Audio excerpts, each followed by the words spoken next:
قوم عاد تاریخ کی ایک طاقتور اور عظیم قوم گزری ہے۔ ان کی طرف ہود علیہ السلام مبعوث کیے گئے تھے، لیکن قوم عاد نے ان کا انکار کیا اور ان پر عذاب نازل کر کے اللہ نے ان کو تباہ کر دیا۔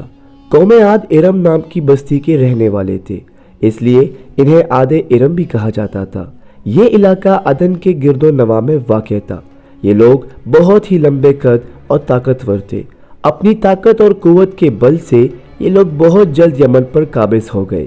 ان پر کئی بادشاہوں نے حکومت کی، مگر دو بادشاہ ایسے آئے جن کی حکومت عظیم اور جاہ و جلال والی تھی۔ ایک کا نام شدید اور دوسرے کا نام شداد تھا، جو بائی تھے اور اپنے زمانے میں بے شمار لشکر اور خزانے جمع کیے تھے۔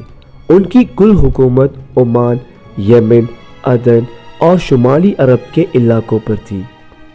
شدید کی موت واقع ہوئی تو ساری حکومت شداد کو مل گئی۔ اس نے تمام قبائلی سرداروں اور بادشاہوں کو اپنا فرمان بردار بنایا، اور اس طرح پوری جنوبی عرب اس کی حکومت میں شامل ہو گئی۔ اس نے اپنی حکومت کو عروج پر پہنچا دیا۔ دنیا کے دیگر ممالک کے بادشاہ اس کے بدگزار ہو گئے۔ اس غلبے نے اسے اتنا مغرور کر دیا کہ اس نے خدائی کا دعویٰ کر دیا۔ اس وقت کے علماء نے اسے سمجھایا اور اللہ کے عذاب سے ڈرایا، مگر وہ کہنے لگا، میرے پاس اب دولت اور حکومت دونوں ہے، اب خدا کی عبادت کی کوئی ضرورت ہی نہیں، اور میں اب کسی کی اطاعت نہیں کروں گا۔ شداد نے حضرت ہود علیہ السلام کی زبان سے یہ سن رکھا تھا کہ جنت کیسی ہوگی، اس کی نعمتیں اور خوبصورتی کا کیا عالم ہوگا، اس لیے اس نے زمین پر جنت بنانے کا ارادہ کیا۔ وہ کہتا تھا، مجھے اس جنت کی ضرورت نہیں ہے جو خدا نے بنائی ہے، ایسی جنت تو میں دنیا ہی میں بناؤں گا۔ لہٰذا اس نے 100 معتبر افراد کو جمع کیا اور ہر ایک کو 1000 آدمیوں پر مقرر کیا، اور پوری دنیا کے ماہرین کو عدن آنے کی دعوت دی۔ اس نے تمام حکمرانوں اور سرداروں کو یہ حکم دیا کہ سونے اور چاندی کی کانوں کی اینٹیں بنوا کر بھیجیں اور کوہ عدن کے متصل ایک مربع شہر جو 10 کوس چوڑا اور 10 کوس لمبا ہو بنانے کا حکم دیا۔ اس کی بنیادیں اتنی گہری کھدوائی کہ پانی کے قریب پہنچا دی، پھر ان بنیادوں کو سنگ سلیمانی سے بھروا دیا۔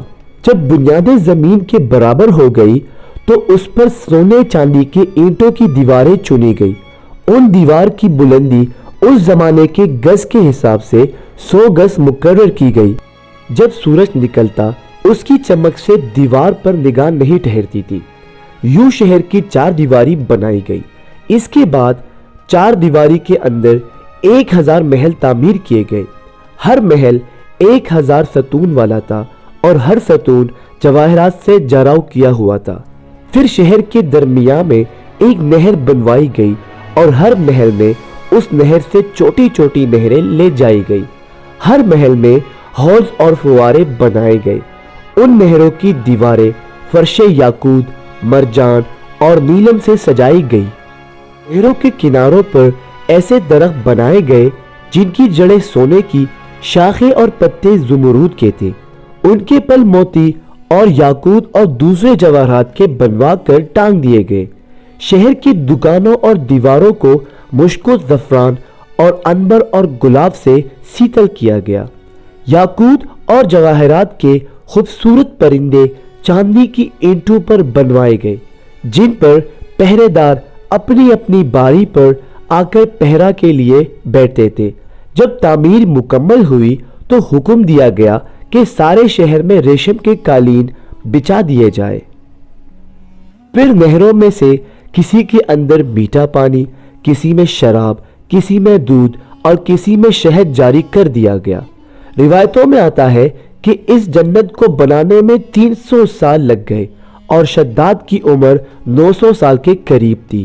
باغ ارم کی مکمل ہونے کے بعد وہ اپنے لاؤ لشکر کے ساتھ متکبرانہ انداز میں شہر کی طرف روانہ ہوا۔ جب قریب پہنچا تو تمام شہر والے اس کے استقبال کے لیے شہر کے دروازے کے باہر آ گئے اور اس پر زر و جواہر نچاور کرنے لگے۔ ابھی اس نے گھوڑے کی کام سے